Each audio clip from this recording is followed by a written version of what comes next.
Hello Groveland, today's video is being done on February the 22nd, and I thought I'd take a few minutes just to update you on 4 issues so you know what's going on. First of all, the Road Commission, since the last meeting, actually put out the notification that Groveland Road will be repaved this year, and that means all the way from M15 to Barron Road will be redone. If you've driven down Groveland Road and you've been on the section between Jossman and Barron Road, you notice there's probably 2 spots that look like they have speed bumps in them.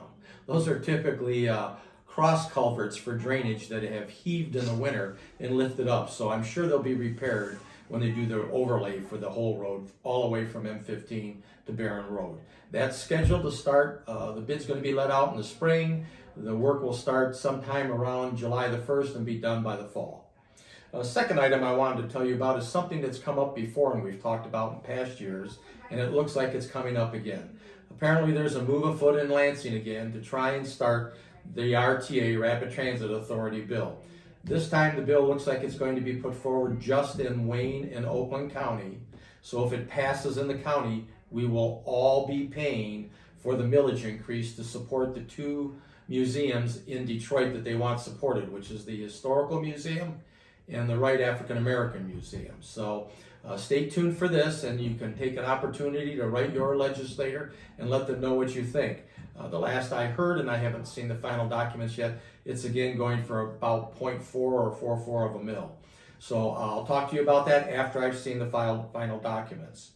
The third item I want to update you on is the Renaissance Festival. We have continued to have discussions at our Planning Commission, and I have had another meeting with Holly Township Supervisor and Clerk on their permit process for the Renaissance Festival as well.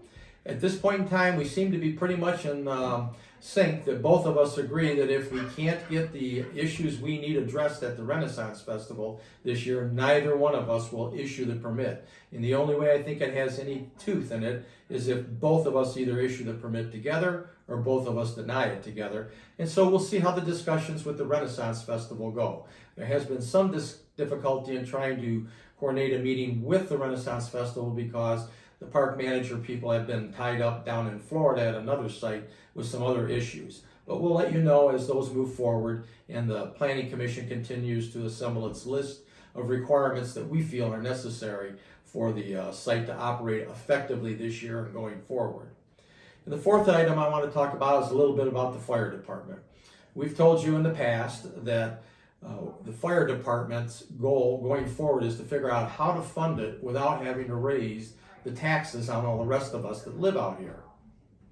To that end, the game plan that the township has started on is to try and develop the township's 88 acres over at Grange Hall and I-75.